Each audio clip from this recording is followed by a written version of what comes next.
Hello friends, मैं हूं KP Singh. आप देख रहे हैं मेरा चैनल पढ़ोगे तो पढ़ोगे। अगर आप सीखना चाहते हैं रोज कुछ नया तो प्लीज़ मेरे चैनल को सब्सक्राइब करें और बेल आइकन को जरूर दबाएं ताकि आप तक पहुंचे वीडियो सबसे पहले। तो मैं लाया हूं आपके लिए क्लास 10 एक्सरसाइज 6F का पार्ट 1।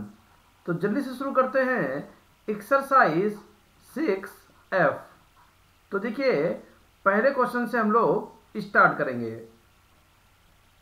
तो क्या बोल रहा है पहले क्वेश्चन में, समद्विबाहु त्रिभुज की तीनों भुजाओं के मध्य बिंदुओं को मिलाने से बना त्रिभुज होता है।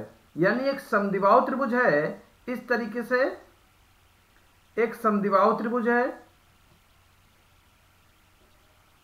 ठीक है, जिसका नाम है ए, बी और सी। और हम यहां जानते हैं कि ए बी जो है वो ए सी के बराबर है, ठीक है, क्योंकि समद्विबाहु त्रिभुज है। तो हमने क्या किया, इनके मध्य बिंदुओं को मिलाने वाली रेखा, तो इसका मध्य बिंदु ये है, इसका मध्य बिंदु ये है और इसका मध्य बिंदु ये है। तो इनको जब हम मिला देते हैं इस तरीके से, ये इन बिंदुओं को मिलाने वाली रेखा से जो त्रिभुज बना हुआ है पी क्यू आर, ये जो त्रिभुज बना हुआ है ये त्रिभुज कैसा होगा, ये हमसे पूछ रहा है। तो देखिए, हम आपको बताते हैं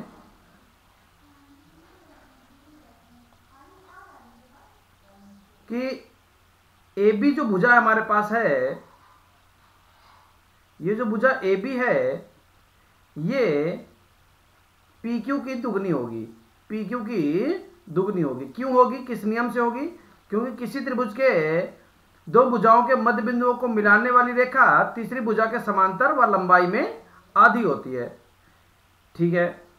ऐसे ही ए सी जो है वो 2PR होगी और बी सी भुजा जो है वो 2RQ होगी। और हमको पता है, क्या पता है, क्योंकि ए बी बराबर ए सी और बराबर नहीं है बी सी, तो ए बी की जगह पर हम क्या लिख सकते हैं, ए बी की जगह पर हम लिख सकते हैं 2PQ बराबर 2PR और बराबर नहीं है 2RQ। ये 2 और ये 2 कट जाएगा तो क्या आ जाएगा हमारे पास, PQ बराबर PR और बराबर नहीं RQ। यानी कि त्रिभुज कैसा होगा, जो हमारा PQR त्रिभुज होगा तो लिख देंगे अतः त्रिभुज PQR एक समद्विबाहु त्रिभुज होगा। तो चल देते हैं क्वेश्चन नंबर 2 पर। उम्मीद है पहला क्वेश्चन आपको बहुत अच्छी तरीके से समझ में आया होगा। क्या कह रहा है क्वेश्चन नंबर 2 में, दो समरूप त्रिभुजों का क्षेत्रफल 32 वर्ग सेंटीमीटर और 48 वर्ग सेंटीमीटर है। तो दो त्रिभुज हैं जिनके क्षेत्रफल हमको दे रखा है। तो क्षेत्रफल त्रिभुज फर्स्ट कितना दे रखा है, 32 सेंटीमीटर स्क्वायर, और क्षेत्रफल त्रिभुज सेकंड क्या दे रखा है, 48 सेंटीमीटर स्क्वायर। यदि पहले त्रिभुज की एक भुजा का वर्ग, यानी कि भुजा 1 का स्क्वायर, भुजा 1 का स्क्वायर दे रखा है 24 सेंटीमीटर स्क्वायर, 24 सेंटीमीटर स्क्वायर। तो दूसरे त्रिभुज की संगत भुजा का वर्ग चाहिए हमको। क्या चाहिए, भुजा 2 का वर्ग बराबर क्वेश्चन मार्क। तो देखिए, अब हमको पता है क्या कि क्षेत्रफल त्रिभुज एक यानी त्रिभुज पहला त्रिभुज और दूसरे त्रिभुज का क्षेत्रफल यानी क्षेत्रफल त्रिभुज दो बराबर होगा पहले त्रिभुज की भुजा का वर्ग बटे दूसरे त्रिभुज की भुजा का वर्ग। तो पहले त्रिभुज की भुजा कितनी दे रखी है, का वर्ग कितना दे रखा है, 24 वर्ग दे रखा है, और भुजा 2 हमको निकालनी है। भुजा 2 का वर्ग हमको निकालना है। तो यहां पर हमको क्षेत्रफल त्रिभुज फर्स्ट दे रखा है कितना, 32, तो ये यहां रख देंगे हम लोग 32, और क्षेत्रफल त्रिभुज सेकंड दे रखा है 48, तो यहां पर क्या रख देंगे, 48। अब देखिए इसकी इधर गुणा हो जाएगी और इसकी इधर गुणा हो जाएगी, तो हम डायरेक्ट क्या लिख सकते हैं, भुजा 2 का स्क्वायर बराबर 24 गुणे 48 बटे 32, समझ गए ना, 24 गुणे 48 और ये गुणे की चीज बटे में आ जाएगी 32, तो 16 दूनी 32, 16 तियां 48 और 2 से ये कट जाएगा 12, तो 12 तियां 36 सेंटीमीटर स्क्वायर, यानी दूसरे त्रिभुज की भुजा का वर्ग कितना हो जाएगा, 36 सेंटीमीटर स्क्वायर। तो इस तरीके से हम क्वेश्चन नंबर 2 लगा सकते हैं। उम्मीद है कि बहुत अच्छी तरीके से समझ में आया होगा। चल देते हैं क्वेश्चन नंबर 3 पर। क्या कह रहा है क्वेश्चन नंबर 3 में, दो समरूप त्रिभुजों के परिमाप क्रमशः 30 और 20 सेंटीमीटर हैं। यदि पहले त्रिभुज के एक शीर्ष की ऊंचाई 12 सेंटीमीटर तो दूसरे त्रिभुज की संगत ऊंचाई की माप ज्ञात कीजिए। देखिए परिमाप हम लोग क्या लिख सकते हैं, P1 हमको दे रखा है, क्या दे रखा है, P1 कितना दे रखा है, 30 सेंटीमीटर, और P2 क्या दे रखा है, दूसरे त्रिभुज का परिमाप हमको दे रखा है 20 सेंटीमीटर। ठीक है, यदि पहले त्रिभुज के एक शीर्ष की ऊंचाई की माप 12 सेंटीमीटर हो, यानी H1 का मान कितना दे रखा है, 12 सेंटीमीटर, तो दूसरे त्रिभुज की संगत ऊंचाई की माप ज्ञात कीजिए, यानी हमको क्या ज्ञात करना है, H2 ज्ञात करना है। क्या ज्ञात करना है, H2। तो देखिए यदि दो त्रिभुज समरूप हैं तो उनके परिमापों का अनुपात उनकी ऊंचाइयों के अनुपात के बराबर होता है। अगर त्रिभुज समरूप है तो यहां लिख सकते हैं, चूंकि त्रिभुज समरूप हैं इसलिए P1 बटे P2 बराबर H1 बटे H2। अब देखिए P1 की वैल्यू कितनी है, P1 की वैल्यू है 30 और P2 की वैल्यू कितनी है, 20 बराबर H1 की वैल्यू कितनी है, 12 और H2 की वैल्यू हमको निकालनी है। तो ये जीरो कट जाएगा, तो H2 बराबर 12 गुणे 2 बटे 3, तो 3 से इस 12 को काट देंगे, 3 चक्कू 12, तो H2 बराबर 4 दूनी 8 सेंटीमीटर। तो इस तरीके से हम लोग क्वेश्चन नंबर 3 को लगा सकते हैं। ठीक है ना। अब चल देते हैं क्वेश्चन नंबर 4 पर। क्या कह रहा है, यदि एक समकोण त्रिभुज ABC में कोण C 90 अंश, ठीक है, एक त्रिभुज है ABC इस तरीके से, जिसमें से कोण जो C है वो 90 अंश है, और AC का मान, अब कहीं पर आप A मान लीजिए मान लिया यहाँ हमने ए मान लिया, इसको बी मान लिया। AC का मान 3 सेंटीमीटर है, ये कितना हो जाएगा 3 सेंटीमीटर।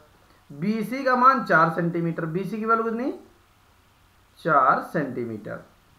C से जाने वाली माध्यिका की माप ज्ञात कीजिए। यानी इस त्रिभुज में C से हम क्या करेंगे, एक माध्यिका खींच देंगे। देखिए ये C है, यहां से हमने क्या किया, इसकी एक माध्यिका मिला दी समकोण त्रिभुज में। ठीक है, तो इसको हम मान लिया यहां पर ये D बिंदु है, इसकी लंबाई याद करनी है। तो सबसे पहले हम क्या करते हैं, समकोण त्रिभुज में कर्ण निकाल लेते हैं। तो लिखेंगे समकोण त्रिभुज ABC में, तो AB कर्ण है, तो AB बराबर under root AC square plus BC square. अब AC की वैल्यू 3 है, 3 का वर्ग 9, BC का वर्ग 4 है, तो 4 का वर्ग 16, 16 9 25 का मान कितना आ जाएगा, AB बराबर 5। AB की वैल्यू कितनी आ जाएगी 5 सेंटीमीटर। अब देखिए AB टोटल हमारे पास 5 है और CD माध्यिका है, तो लिख देंगे चूंकि CD माध्यिका है। अगर CD माध्यिका होगी तो याद रखिएगा एक कॉन्सेप्ट है कि किसी समकोण त्रिभुज में अगर समकोण कर्ण पर माध्यिका खींची जाए ना, समकोण वाले सिर से कर्ण पर माध्यिका खींची जाए, तो उसमें AD बराबर BD बराबर CD होता है। क्या होता है, AD बराबर BD बराबर CD। यानी हम लिख सकते हैं, इसलिए AD बराबर BD बराबर CD, और इस पूरे को हम क्या लिख सकते हैं, AB का आधा लिख सकते हैं। क्या लिख सकते हैं, AB बटे 2। तो हमें CD की लंबाई चाहिए, तो CD बराबर क्या हो जाएगा, AB की वैल्यू कितनी है, AB की वैल्यू हमने 5 निकाली है, तो यहां 5 लिख देंगे, बटे में 2 लिख देंगे, तो CD बराबर 2.5 सेंटीमीटर। तो इस तरीके से हम क्वेश्चन नंबर 4 लगा सकते हैं। इस कॉन्सेप्ट को हम लोग याद रखेंगे। चल लेते हैं क्वेश्चन नंबर 5 पर। क्या कह रहा है क्वेश्चन नंबर 5 में, चित्र में त्रिभुज PQR के कर्ण QPR का अर्धक, जरा गलत पढ़ लिया मैंने क्वेश्चन, फिर से रिपीट कर देते हैं, माफ कीजिएगा। चित्र में त्रिभुज PQR के कोण QPR का अर्धक PL आधार QR से बिंदु L पर मिलता है। तो एक त्रिभुज है PQR, तो पहले त्रिभुज बना लेते हैं।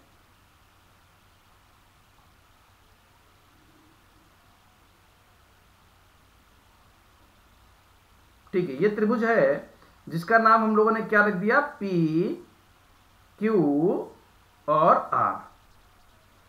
ठीक है, त्रिभुज PQR में कोण QPR, जो QPR है इसका अर्धक है PL। इस कोण का अर्धक खींच दिया ये हमने, थोड़ा लहराते हुए जा रहा है, कोई बात नहीं, समझ लेंगे। ये कोण इस कोण के बराबर है, L पर मिलता है, QR के L पर मिलता है। यदि PQ बराबर 3 सेंटीमीटर, PQ कितना है 3 सेंटीमीटर, और PR बराबर 5 सेंटीमीटर, ये कितना दे रखा है 5 सेंटीमीटर। तो QL बटे QL अनुपात LR पूछ रहा है हमसे। तो देखिए हमने आपके लिए शुरुआत में ही एक्सरसाइज में कॉन्सेप्ट आपको समझाया था। अगर किसी त्रिभुज में ये अर्धक दिया जाए, कोण का अर्धक हो, तो यहां पर हम बहुत आराम से लिख सकते हैं। क्या लिख सकते हैं, क्योंकि कोण QPR क्यू पी आर का अर्धक पी एल है, क्योंकि क्यू पी आर का अर्धक कौन है? पी एल है। इसलिए हम क्या लिख सकते हैं? पी क्यू बटे पी आर बराबर क्यू एल बटे आर एल। तो पी क्यू की वैल्यू कितनी है?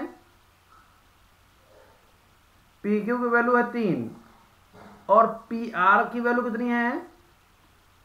5 बराबर क्यू एल बटे आर एल। और हमसे यही अनुपात पूछ रहा था क्या कि क्यू एल अनुपात आर एल क्या होगा?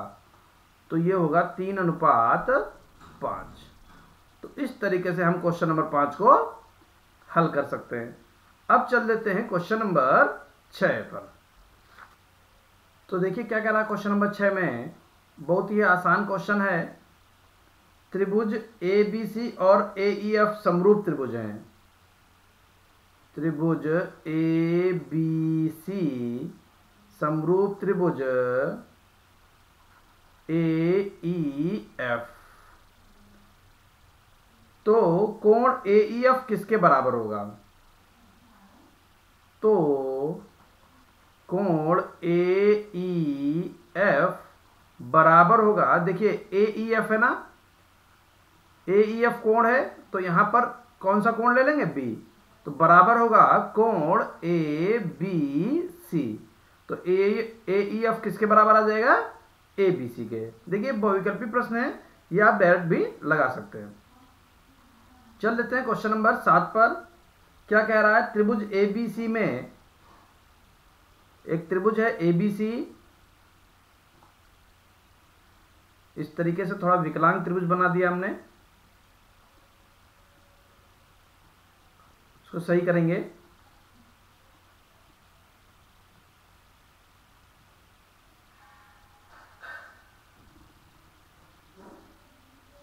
ये तो इस तरीके से एक हमारे पास त्रिभुज है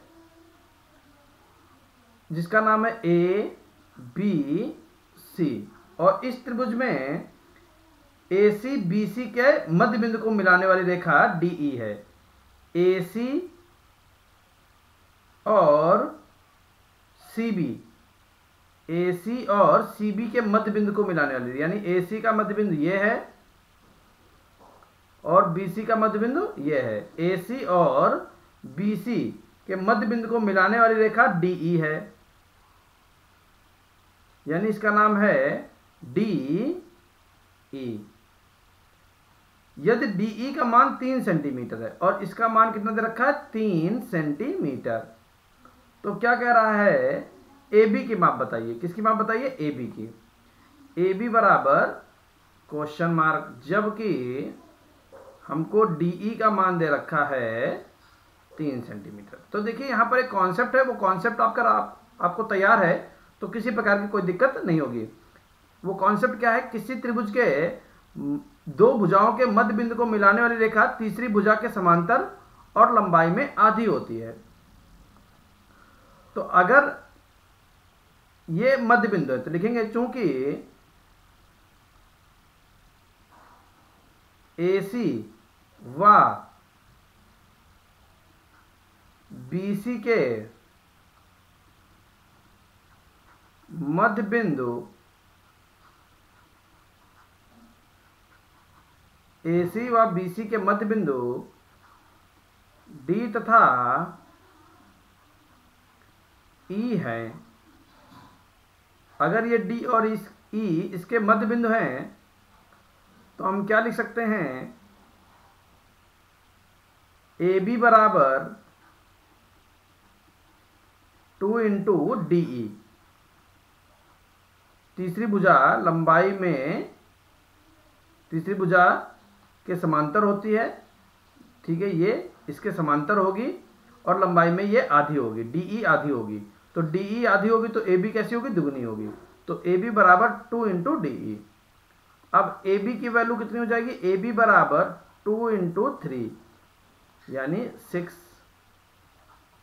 सेंटीमीटर। तो इस तरीके से हम क्वेश्चन नंबर 7 को लगा सकते हैं। चल देते हैं क्वेश्चन नंबर 8 पर। क्या कह रहा है? दो समरूप त्रिभुजों के परिमाप 40 और 50 हैं। पहले और दूसरे त्रिभुज के क्षेत्रफलों का अनुपात बताइए। यानी हमको दे रखा है P1 बराबर 40 सेंटीमीटर, P2 बराबर 50 सेंटीमीटर और क्षेत्रफल त्रिभुज 1 अनुपात बताना है बटे क्षेत्रफल त्रिभुज 2, ये हमको बताना है। तो देखिए इसके लिए हमारे पास फार्मूला है। क्या फार्मूला होता है? क्षेत्रफल त्रिभुज फर्स्ट बटे क्षेत्रफल त्रिभुज सेकंड बराबर P1 बटे P2 का स्क्वायर। तो P1 की वैल्यू कितनी है? 40, P2 की वैल्यू कितनी है? 50 का स्क्वायर। तो 0 से 0 कट जाएगा, 4 का वर्ग 16 और 5 का वर्ग 25। तो अनुपात आ जाएगा 16 अनुपात 25। तो इस तरीके से क्वेश्चन नंबर 8 को हम लोग लगा सकते हैं। चल देते हैं क्वेश्चन नंबर 9 पर। तो देखिए क्या कह रहा है क्वेश्चन नंबर 9 में। चित्र में ABCD एक वर्ग है। तो एक वर्ग बना हुआ है ABCD।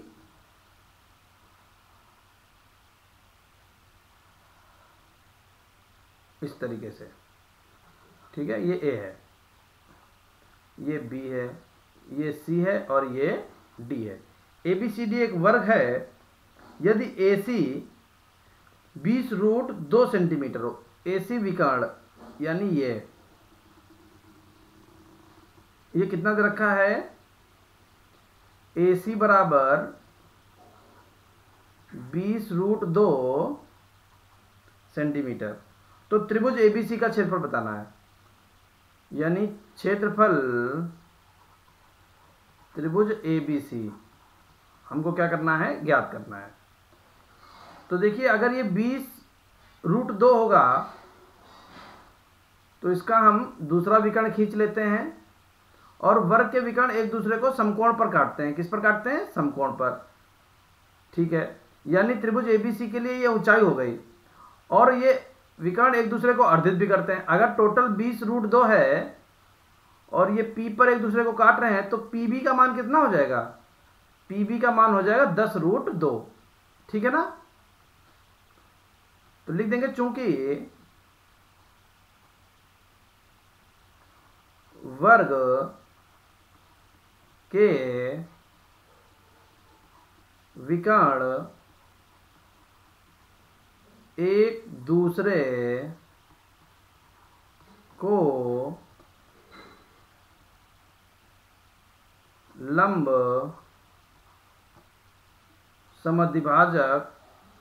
समद्विभाजित करते हैं, इसलिए PB बराबर, PB की वैल्यू क्या हो जाएगी? PB की वैल्यू हो जाएगी AC बटे 2। तो AC है 20√2 और PB कितना है? और बटे 2 से कट जाएगा तो कितना आ जाएगा? 10√2 सेंटीमीटर। अब हमको PB पता चल गया। अब हम क्या निकालेंगे? क्षेत्रफल त्रिभुज ABC, क्षेत्रफल त्रिभुज ABC निकालेंगे। तो क्या होगा? क्षेत्रफल त्रिभुज ABC का आधार गुणे ऊंचाई बटे 2, यानी AC गुणे PB बटे 2। AC की वैल्यू हमको पता है 20√2 और PB की वैल्यू है 10√2 बटे 2। अब 2 से ये √2 और ये √2 कट जाएंगे तो कितना हो जाएगा? 20 कि 10 से गुणा हो जाएगी 200, 200 सेंटीमीटर स्क्वायर। तो इस तरीके से हम क्षेत्रफल निकाल सकते हैं। उम्मीद है कि बहुत अच्छी तरीके से आपको समझ में आ गया होगा। चल देते हैं क्वेश्चन नंबर 10 पर। क्या कह रहा है क्वेश्चन नंबर 10 में? एक त्रिभुज दे रखा है जिसमें त्रिभुज ABC में हमको AB की वैल्यू दे रखी है 6√3, AC की वैल्यू दे रखी है 12 और BC की वैल्यू दे रखी है 6 सेंटीमीटर, सेंटीमीटर और सेंटीमीटर। तो पूछ रहा है कि ये त्रिभुज जो है ये कैसा त्रिभुज होगा। तो देखिए सबसे पहले हम छोटी भुजाएं उठाते हैं, उनका वर्ग कर लेते हैं, ठीक है ना। तो हम इनका वर्ग कर लेंगे, यानी क्या करने जा रहे हैं, हम करने जा रहे हैं AB square plus BC square, भुजाओं का वर्ग जोड़ लेंगे। तो 6√3 का वर्ग प्लस 6 का वर्ग, तो कितना हो जाएगा? देखिए 6×6 36 गुणे 3 प्लस 6×6 36, तो हो जाएगा 36 कॉमन ले लेंगे, बचेगा 3 + 1, तो 36 गुणे 4 यानी 144 हो जाएगा। कितना हो जाएगा? 144, जिसको हम क्या लिख सकते हैं, AC स्क्वायर। AC की वैल्यू कितनी है? 12। AC की वैल्यू 12 है ना, तो 12 का स्क्वायर तो 144 होता है। इसलिए ये देखिए यहाँ पर पाइथागोरस प्रमेय बन गई कि सबसे बड़ी भुजा का वर्ग शेष दो भुजाओं के वर्गों का योग है। अतः त्रिभुज ABC समकोण त्रिभुज होगा, ठीक है ना। तो आज हम लोग रखते हैं इतना ही। बाकी क्वेश्चन नेक्स्ट पार्ट में। अगर मेरा बताया हुआ आपको अच्छा लगे तो प्लीज़ वीडियो को लाइक करें और चैनल को सब्सक्राइब करें और अपने दोस्तों के साथ शेयर अवश्य करें। Thank you for watching.